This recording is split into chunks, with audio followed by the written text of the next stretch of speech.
Shalom Bapak Ibu semua. Puji syukur pada Tuhan kita untuk kasih karunia. Dia sudah berikan satu hari lagi untuk kita semua boleh datang beribadah. Walaupun kita tidak bisa bersama-sama dalam satu ruangan, tapi kita percaya Tuhan hadir. Dan kita siap memberkati kita semua. Dia siap memberkati kita semua. Dari setiap pujian yang kita naikkan boleh berkenan di hadapannya. Mari kita bersatu dulu sejenak.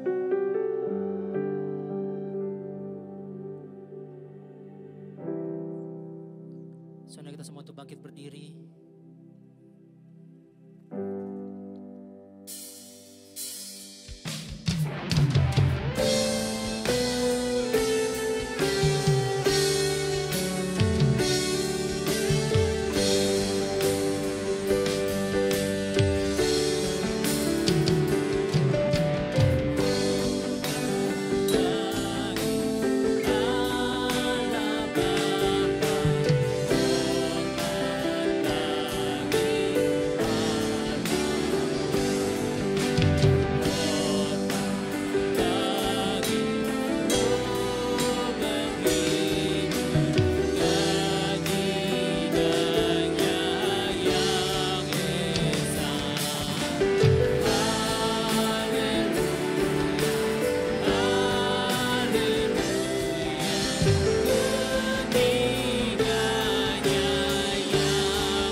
Yang menjadikan langit dan bumi serta segala isinya, yang tidak pernah meninggalkan perbuatan tangannya. Turunlah kiranya kasih dan anugerah daripada Tuhan kita Yesus Kristus. Amin. Seperti itu kembali Bapak Ibu semua, biar kita boleh mengasihi Tuhan kita dengan segenap hati kita. Kita menyatakan Tuhan, Engkau Allah yang indah, Engkau Allah yang baik, dan kami mau menyambut Engkau Tuhan sebagai Tuhan dan Juru Selamat pribadi kami. Amin Yesus. Yesus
untuk kekuatan yang Kau berikan kepada kami semua Tuhan, untuk kesempatan yang Kau berikan kepada kami Bapa, untuk menaikkan doa kami, menaikkan pujian syukur kami Tuhan, mendengarkan firman Tuhan pada hari ini. Terima kasih untuk kesempatan ini Tuhan, hari yang Kau jadikan bagi kami semua.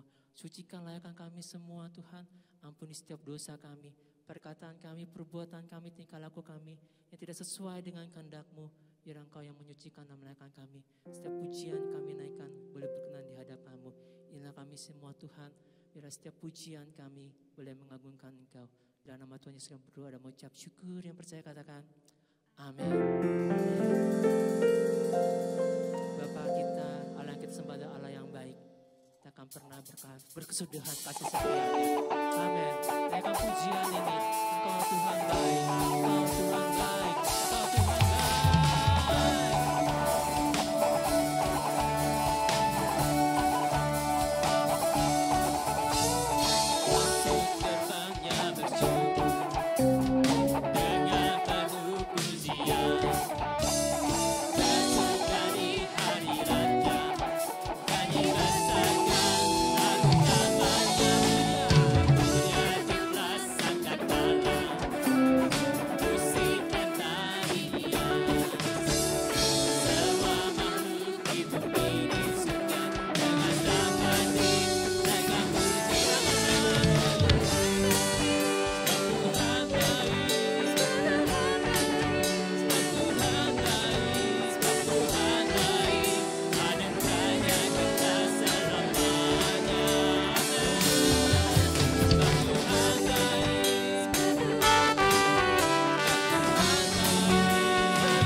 Sebelum mendengarkan firman Tuhan, mari kita bersatu dalam doa. Bapa di surga, berkati kami supaya kami bisa mengerti firman Tuhan yang akan disampaikan. Berikan pengertian, berikan pemahaman yang baik, pikiran yang jernih, hati yang lemah lembut untuk bisa menerima firman-Mu sebagai benih yang akan merubah, memperbaharui, menguatkan, dan memandu kami dalam rencana Tuhan yang indah. Sepenuhnya waktu ini dan hamba-Mu kami persembahkan dalam kasih karunia-Mu. Dalam nama Tuhan Yesus. Amin. Salam saudara-saudara yang dikasihi oleh Tuhan Yesus Kristus. Kita sudah masuk tahun kedua menghadapi pandemi. Ini pasti bukan sesuatu yang mudah untuk kita jalani. Ada banyak usaha yang akhirnya omsetnya turun, ada banyak pekerjaan yang terbengkalai, ada situasi yang membuat kita menjadi kesulitan. Pandemi seperti saat ini merupakan bagian dari yang namanya pencobaan. Kita sudah mengerti tentunya bahwa ada dua pencobaan yang dikatakan oleh Alkitab. Yang pertama adalah berupa latihan atau ujian iman. Dan yang kedua adalah godaan untuk berbuat dosa. Saudara-saudara yang dikasihi oleh Tuhan Yesus, hari ini kita akan memahami pengertian dari pencobaan dalam arti yang pertama, yaitu sebagai ujian iman, sebagai sebuah latihan supaya kita menjadi orang-orang Kristen yang semakin tangguh, menjadi orang-orang Kristen yang tahan uji tentunya. Apa makna pencobaan dalam arti yang seperti ini?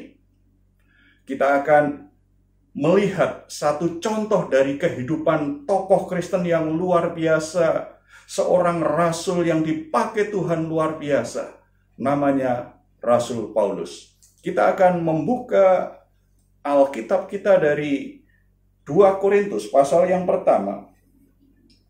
Kita akan lihat bagian yang pertama. Apa makna sebuah pencobaan kita alami?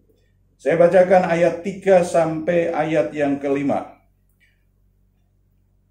Terpujilah Allah Bapa Tuhan kita Yesus Kristus, Bapa yang penuh belas kasihan dan Allah sumber segala penghiburan, yang menghibur kami dalam segala penderitaan kami, sehingga kami sanggup menghibur mereka yang berada dalam bermacam-macam penderitaan dengan penghiburan yang kami terima sendiri dari Allah. Sebab sama seperti kami mendapat bagian berlimpah-limpah dalam kesengsaraan Kristus, demikian pula oleh Kristus kami menerima penghiburan berlimpah-limpah. Saudara-saudara yang dikasihi oleh Tuhan, seringkali ketika kita mengalami situasi yang sulit, situasi yang berat, seperti yang dialami oleh Rasul Paulus sebagai seorang hamba Tuhan, ternyata tidak bebas dari masalah. Dia alami situasi yang sungguh-sungguh memedihkan batinnya, secara psikis maupun secara jasmani. Dia alami penderitaan yang begitu berat dalam perjalanan pelayanannya. Dia mengalami situasi apa yang disebut dengan kelaparan. Dia tahu artinya dalam bahaya, dalam kematian. Dia mengalami artinya dibenci orang, ditolak orang. Tidak mudah untuk dijalani. Tetapi ketika dia mengalami pencobaan, ternyata dia berhasil melewatinya.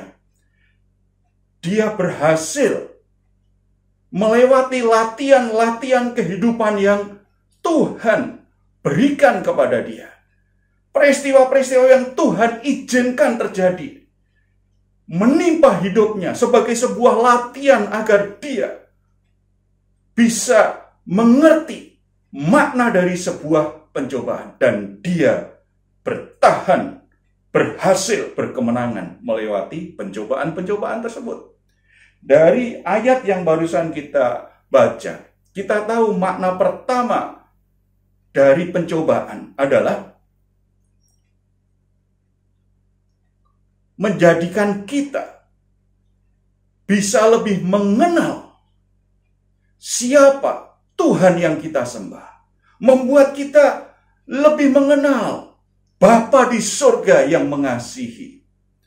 Rasul Paulus setelah melewati berbagai macam pencobaan, ujian iman yang begitu berat, akhirnya dia bisa berkata, terpujilah Bapa yang memberikan penghiburan. Terpujilah Bapa sumber penghiburan itu, yang sudah melimpahkan penghiburan di dalam kehidupanku. Saudara-saudara yang dikasihi oleh Tuhan Yesus, seringkali dalam perjalanan hidup kita sebagai orang Kristen, kita mengerti banyak ayat. Kita tahu banyak tentang siapa Tuhan, bagaimana Tuhan. Tetapi seringkali itu hanya sekedar pengetahuan. Kita tidak sungguh-sungguh mengalami kebenaran firman Tuhan yang kita mengerti. Mengenal berbeda dengan mengetahui.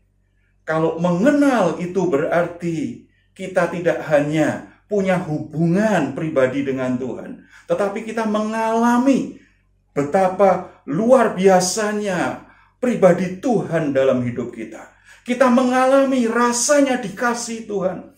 Kita mengalami bagaimana ditolong Tuhan. Kita mengalami bagaimana dihibur oleh Tuhan. Kita mengalami bagaimana kuasa Tuhan bekerja di dalam kehidupan kita.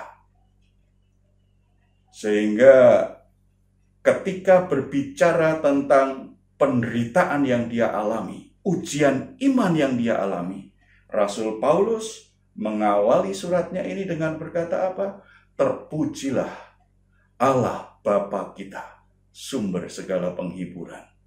Saudara-saudara, di Alkitab ada satu contoh bagaimana orang melewati pencobaan yang begitu berat, berupa ujian iman yang begitu berat, yaitu Ayub. Alkitab mengatakan bahwa Ayub orang yang benar di mata Tuhan.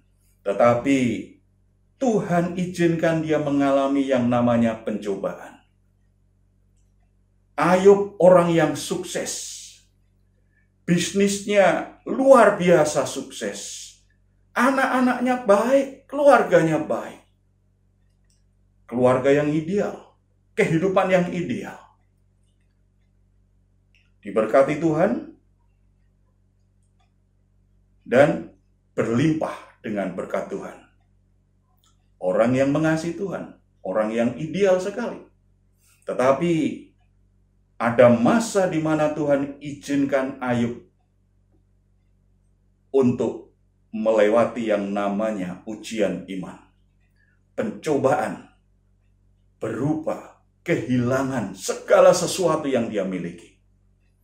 Dalam sekejap anak-anaknya meninggal dunia. Dalam sekejap kekayaannya habis. Bahkan akhirnya dia harus menderita mengalami sakit penyakit yang sangat menakutkan sekali, mengerikan sekali. Seluruh tubuhnya berbau busuk karena penuh dengan bisul, penuh dengan borok.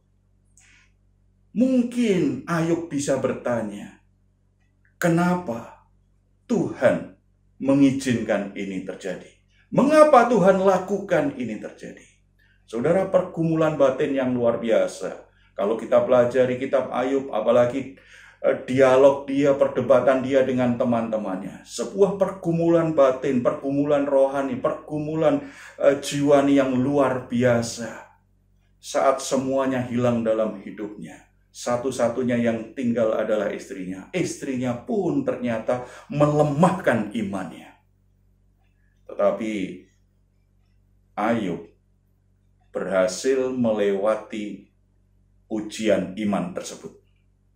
Sampai akhirnya kita baca di bagian terakhir Ayub berkata begini. Dahulu aku mengenal engkau dari apa kata orang. Tetapi sekarang aku tahu karena engkau mengatakannya kepadaku. Karena engkau menjumpai aku. Saudara-saudara, sebuah pengalaman yang indah, pengalaman yang luar biasa.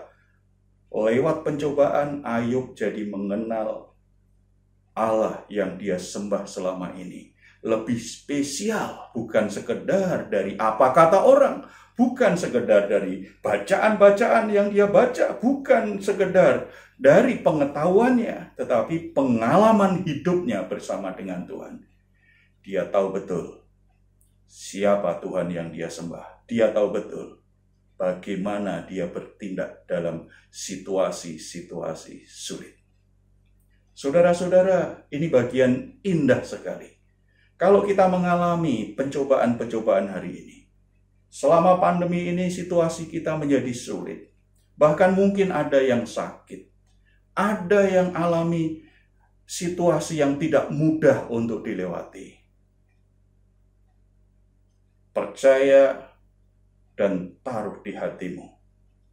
Pencobaan ini adalah sebuah ujian bagi imanmu.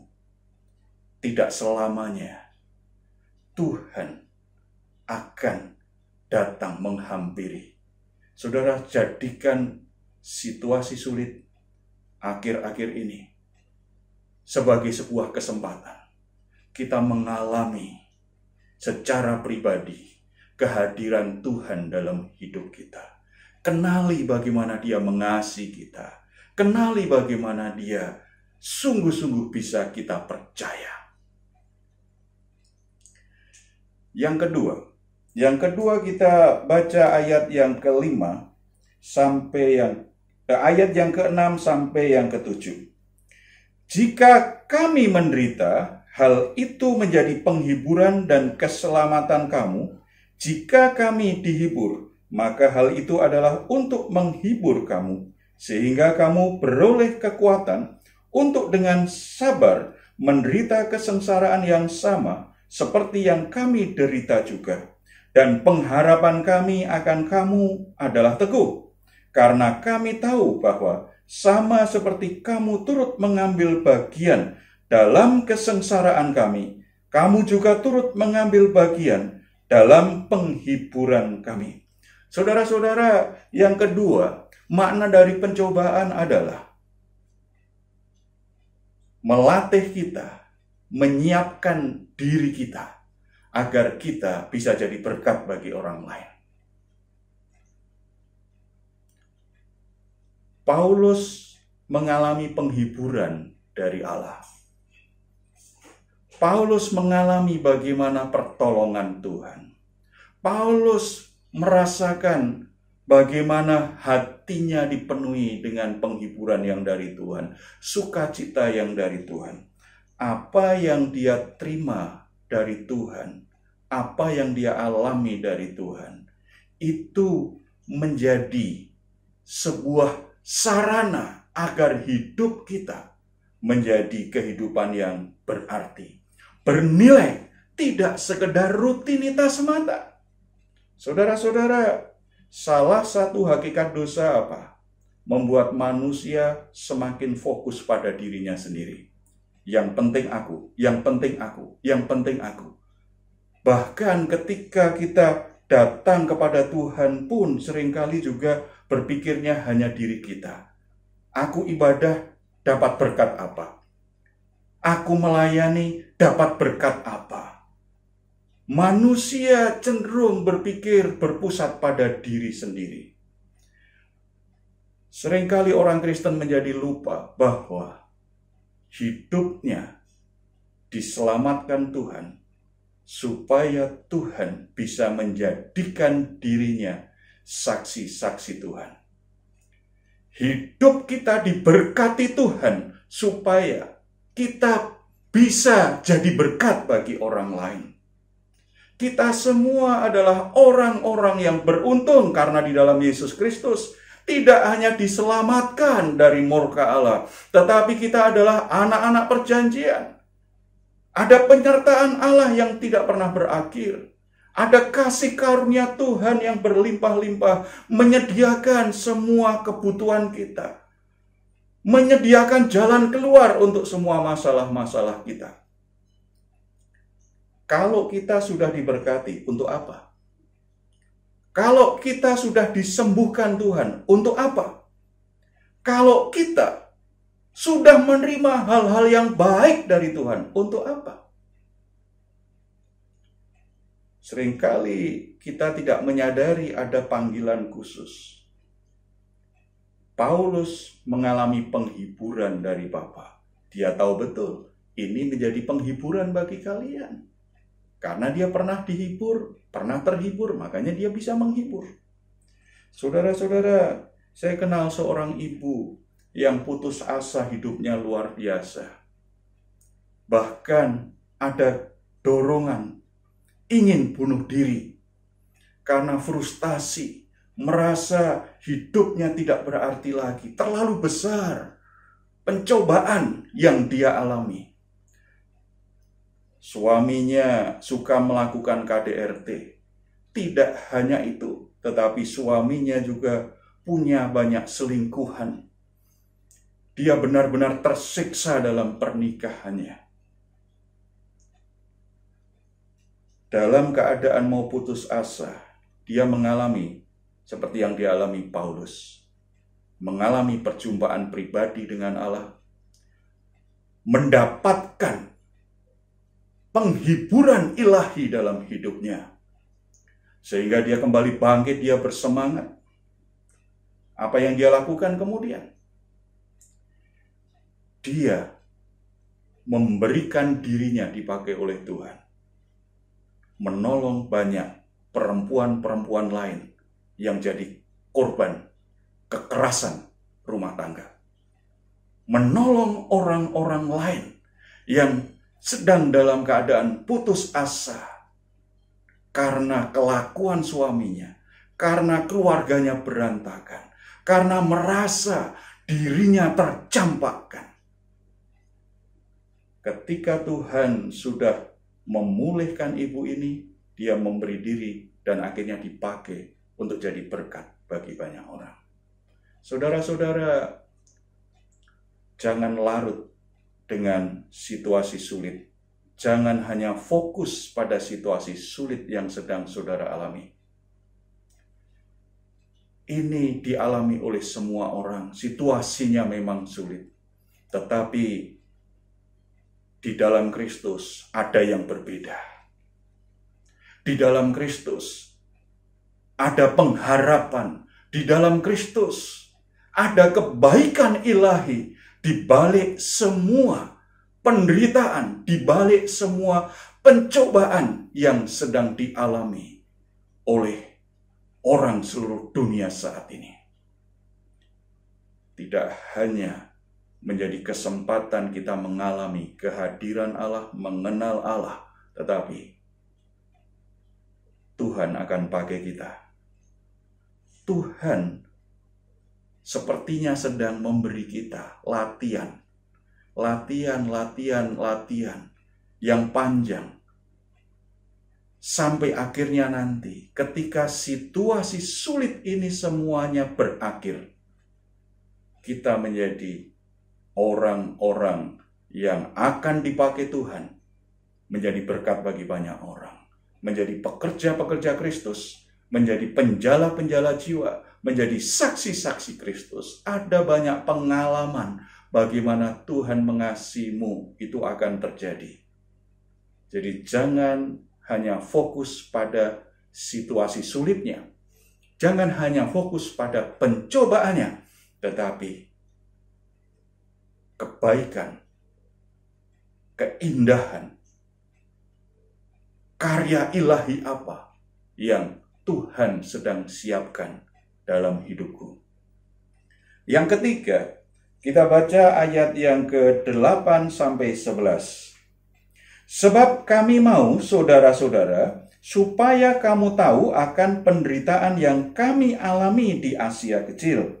Beban yang ditanggungkan atas kami adalah begitu besar dan begitu berat, sehingga kami telah putus asa juga akan hidup kami. Bahkan kami merasa seolah-olah kami telah dijatuhi hukuman mati. Tetapi hal itu terjadi supaya kami jangan menaruh kepercayaan pada diri kami sendiri, tetapi hanya kepada Allah yang membangkitkan orang-orang mati.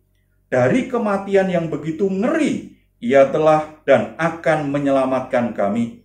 Kepadanya kami menaruh pengharapan kami bahwa Ia akan menyelamatkan kami. Karena kamu juga turut membantu mendoakan kami, supaya banyak orang mengucap syukur atas karunia yang kami peroleh berkat banyaknya doa mereka untuk kami. Saudara-saudara, perhatikan ayat yang ke-8. Kami mau saudara-saudara supaya kamu tahu akan penderitaan yang kami alami di Asia Kecil. Beban yang ditanggungkan atas kami adalah begitu besar, begitu berat, sehingga kami telah putus asa juga akan hidup kami. Bukan situasi yang mudah yang dialami Paulus ini ternyata. Begitu berat. Nyawanya terancam. Situasinya begitu menakutkan. Penderitaan yang begitu sulit untuk dilewati. Sampai dia merasa sudah divonis mati. Sampai dia merasa putus asa.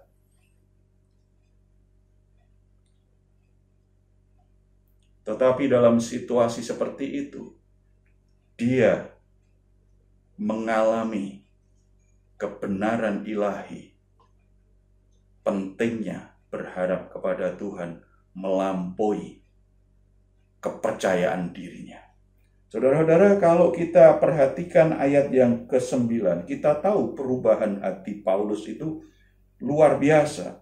Bahkan kami merasa seolah-olah telah dijatuhi hukuman mati, tetapi hal itu terjadi supaya kami jangan menaruh kepercayaan pada diri kami sendiri, tetapi hanya kepada Allah yang membangkitkan orang-orang mati. Saudara-saudara, seringkali kesuksesan, keberhasilan, kepandaian itu membuat orang secara tidak sadar terlalu membanggakan dirinya, terlalu percaya diri, dan akhirnya terjebak dengan yang namanya kesombongan. Pencobaan itu menjadi sebuah ujian, sebuah latihan yang memperhalus karakter kita, yang membersihkan jiwa kita dari sifat-sifat angkuh dari kesombongan. Karena ketika orang mengalami yang namanya penderitaan, mengalami yang namanya pencobaan, situasi sulit yang sungguh-sungguh berat untuk dilalui, dia sadar kepandaiannya tidak selalu bisa diandalkan. Pengalamannya tidak selalu bisa diandalkan. Kekayaannya tidak selalu bisa diandalkan. Kesadaran bahwa sebenarnya aku tidak bisa mengandalkan diriku sendiri. Aku punya kebutuhan untuk bergantung kepada Allah. Saudara, itu awal karakter sombong kita diubah oleh Tuhan. Oleh sebab itu, pencobaan diizinkan Tuhan, karena Tuhan ingin karakter kita sebagai anak Allah hari demi hari bertumbuh, berubah menjadi serupa dengan gambaran Yesus Kristus, Tuhan kita. Saya punya seorang sahabat yang namanya Johnny. Orang yang sangat sukses sekali. Orang yang berhasil dalam pekerjaannya. Posisinya sangat bagus di sebuah perusahaan asing. Kekayaannya berlimpah. Sepertinya tidak ada kesulitan dalam hidupnya. Semuanya baik-baik saja. Johnny masih ke gereja. Sesekali dia masih aktif membantu gereja. Tetapi itu hanya sekedar tradisi rutinitas. Karena kalau nggak ke gereja, istrinya yang marah. Selain itu dia ingin supaya dilihat orang lain sebagai orang yang baik, yang setiap hari Minggu membawa istri dan anaknya pergi beribadah. Tetapi sesungguhnya dia tidak sungguh-sungguh menikmati ibadah, tidak sungguh-sungguh ingin menyembah Tuhan. Bahkan sebenarnya dia tidak terlalu yakin pada Tuhan. Semua dilakukan hanya sebagai hal-hal yang sifatnya sosial, butuh pengakuan secara sosial, menjaga supaya istrinya tidak marah. Dia merasa semuanya baik-baik saja, karena memang aku pandai, aku punya pengalaman, makanya aku berhasil, semuanya bisa teratasi dengan apa yang aku punya. Tapi suatu saat, anaknya jatuh sakit. Ketika diperiksakan ke rumah sakit,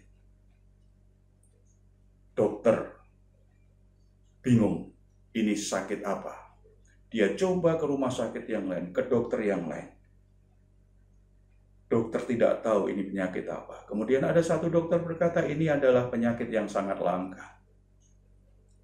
Tidak ada obatnya. Tetapi Joni tetap percaya bahwa pasti adalah dokter yang mampu. Dia tetap berupaya. Dalam ketidakberdayaannya, dia mulai hartanya habis, upayanya habis. Saat titik terendah dalam hidupnya, dia merasa putus asa. Dia berdoa.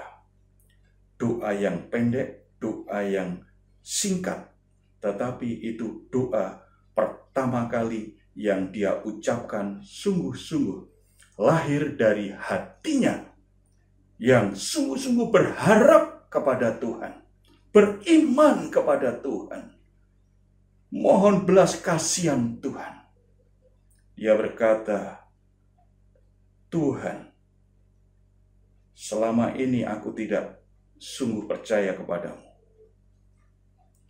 Tetapi aku berdoa, kalau Tuhan sembuhkan anakku, apapun yang kau minta dariku, aku akan berikan. Kalau engkau minta aku melayani sepenuhnya, aku juga rela lepaskan semuanya. Saudara-saudara, yang terjadi apa? Anaknya sembuh. Ketika anaknya sembuh, benar-benar dia komitmen. Dia mulai melayani Tuhan. Semakin menyadari panggilan Tuhan. Pada akhirnya dia tinggalkan pekerjaannya. Posisi yang begitu tinggi dalam sebuah perusahaan besar. Gaji yang begitu besar, dia lepaskan karena dia tahu dia dipanggil Tuhan. Dia rela lepas semua kesempatan dan harta lahiriah itu karena dia menemukan yang paling indah. Memang tidak semua orang ketika mengalami seperti ini jadi hamba Tuhan full timer, betul. Tetapi dalam kasus Pak Joni ini, dia merasakan pengalaman pribadi dengan Tuhan dan dia tahu dia memang sesuai dengan nasarnya, janjinya kepada Tuhan dia harus penuhi dan dia tahu itu pilihan terbaik yang dia lakukan. Saudara-saudara yang dikasihi oleh Tuhan, tidak hanya berharap dan percaya kepada Tuhan, Rasul Paulus yang hebat itu juga menyadari bahwa dia butuh dukungan doa saudara-saudara, membutuhkan dukungan doa jemaat Tuhan. Saudara, seorang hamba Tuhan yang luar biasa menyadari, aku terlepas dari situasi yang akan membuat aku mati ini karena Tuhan menyelamatkan aku dan berkat dari doa-doamu. Saudara-saudara, ini karakter Paulus diubahkan. Rendah hati, sadar, banyak hal luar biasa dia bisa kerjakan, tetapi dia masih butuh orang lain. Dia sangat butuh Tuhan, dan dia juga butuh orang lain. Orang sombong itu merasa nggak butuh orang lain. Bahkan tidak butuh Tuhan, karena dia merasa bisa atasi semuanya. Ini pencobaan yang akan memperhalus hati kita, memperhalus karakter kita, mengubah pikiran kita yang angkuh. Akhirnya kita datang ke tatah kasih karunia Allah. di kemudian hari. Makanya Paulus bisa berkata apa? Kalau aku mau bermegah, aku akan bermegah dalam kelemahanku. Karena dalam kelemahan kuasa Tuhan nyata. Karena kasih karunia Allah cukup bagiku. Saudara-saudara, Tuhan ingin merubah karakter kita. Tuhan ingin memperhalus karakter kita. Tuhan ingin menjadikan kita pribadi yang memancarkan karakter Kristus. Pencobaan yang sedang kita alami, itu bagian dari prosesnya. Oleh sebab itu, mari kita mawas diri. Mungkin ada kesombongan-kesombongan yang selama ini yang menguasai kehidupan kita. Keangkuhan-keangkuhan kita. Kita tidak sungguh-sungguh merasa butuh Tuhan karena keluarga kita baik-baik, pekerjaan kita baik-baik, pelayanan kita baik-baik, situasinya baik.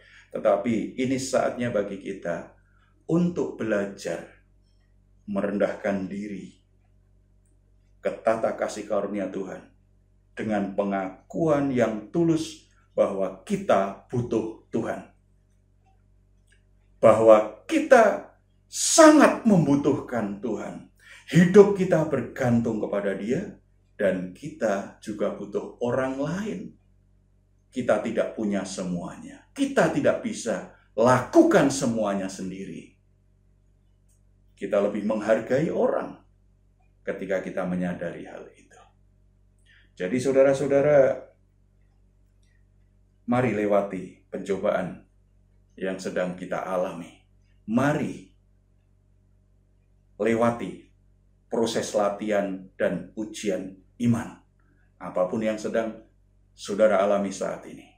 Sakit penyakit, kesulitan secara keuangan, masalah dalam keluarga, masalah dalam pekerjaan, situasi sulit apapun, kalau itu namanya adalah ujian iman, penderitaan bukan karena kita berdosa, tetapi karena itu proses kehidupan yang Tuhan izinkan. Jangan fokus pada situasi sulitnya, bukan fokus pada penderitaannya, tetapi lihat kesempatan indah, kebaikan yang Tuhan kerjakan. Ini menjadi kesempatan kita bisa mengenal Tuhan lebih pribadi lagi. Kita bisa mengalami kehadiran, kasih dan kuasa Tuhan secara pribadi. Yang kedua, Tuhan sedang siapkan kita untuk jadi berkat. Maka kita mesti belajar, jangan hanya fokus pada diri sendiri terus. Belajar untuk peduli, mendoakan dan melayani orang lain.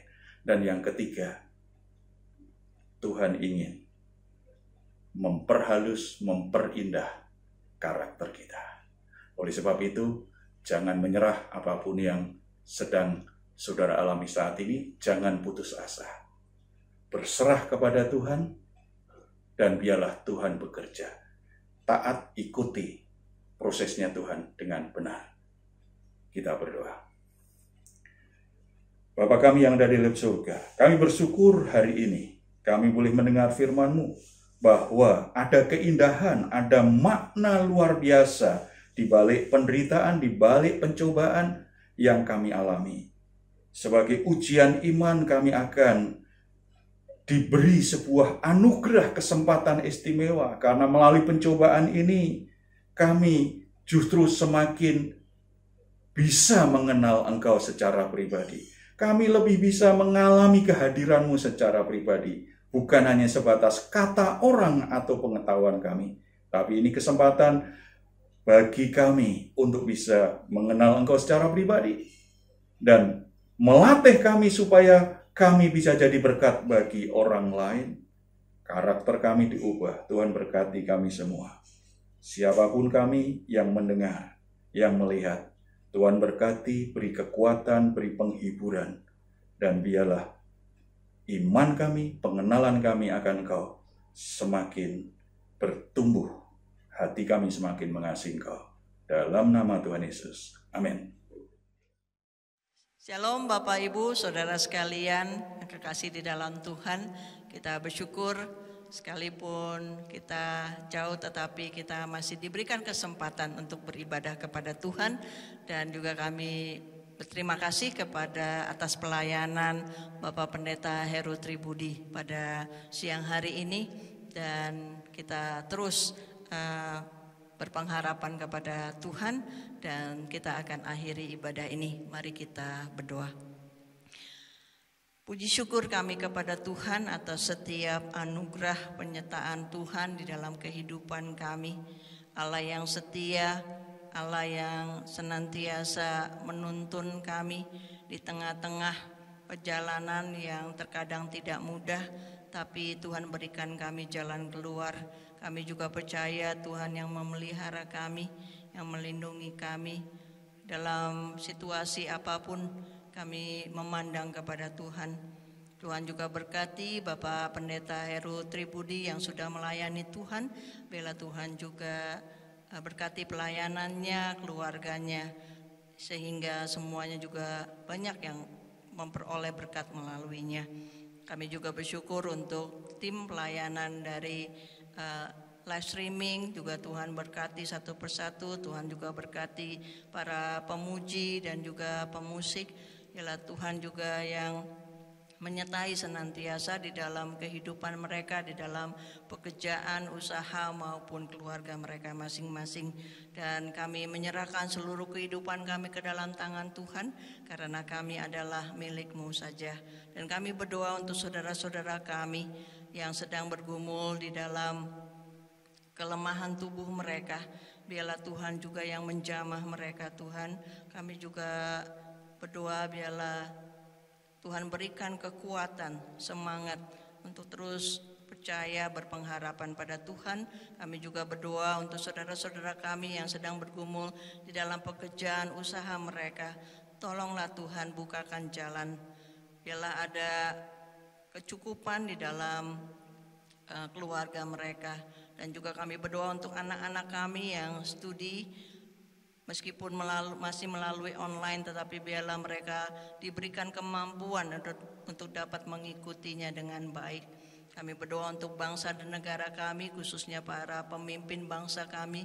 Bila Tuhan berikan hikmat, kemampuan kepada mereka untuk mengatasi setiap permasalahan yang ada, untuk merancangkan penyelesaian di dalam permasalahan khususnya pada masa pandemi ini. Tuhan, biarlah kehidupan kami dimanapun kami berada di masa yang terkadang kami hanya dapat di rumah saja, tetapi biarlah kami boleh memanfaatkan waktu yang ada untuk tetap menjadi berkat melalui doa-doa kami, melalui jangkauan kami, melalui kontak-kontak kami. Biarlah semuanya juga membawa kemuliaan bagi nama Tuhan. Dan kami berdoa untuk juga para hamba-hamba Tuhan. Biarlah Tuhan juga berikan mereka kemampuan untuk dapat terus memberitakan Injil dengan cara-cara yang kreatif dan inovatif, sehingga pemberitaan Injil tidak terhambat untuk diberitakan. Bapak, Ibu, Saudara, marilah arahkan hati kita kepada Tuhan dan terimalah berkat daripadanya. Damai sejahtera dari Allah Bapa, kasih karunia daripada Tuhan Yesus, persekutuan dan penghiburan dari Roh Kudus senantiasa menyertai kita mulai saat ini hingga kedatangan Tuhan yang kedua kali, bahkan sampai selama-lamanya. Amin. Bagi Bapa, Anak dan Roh, puji, hormat dan mulia, dulu sekarang tak berubah, hingga selama-lamanya.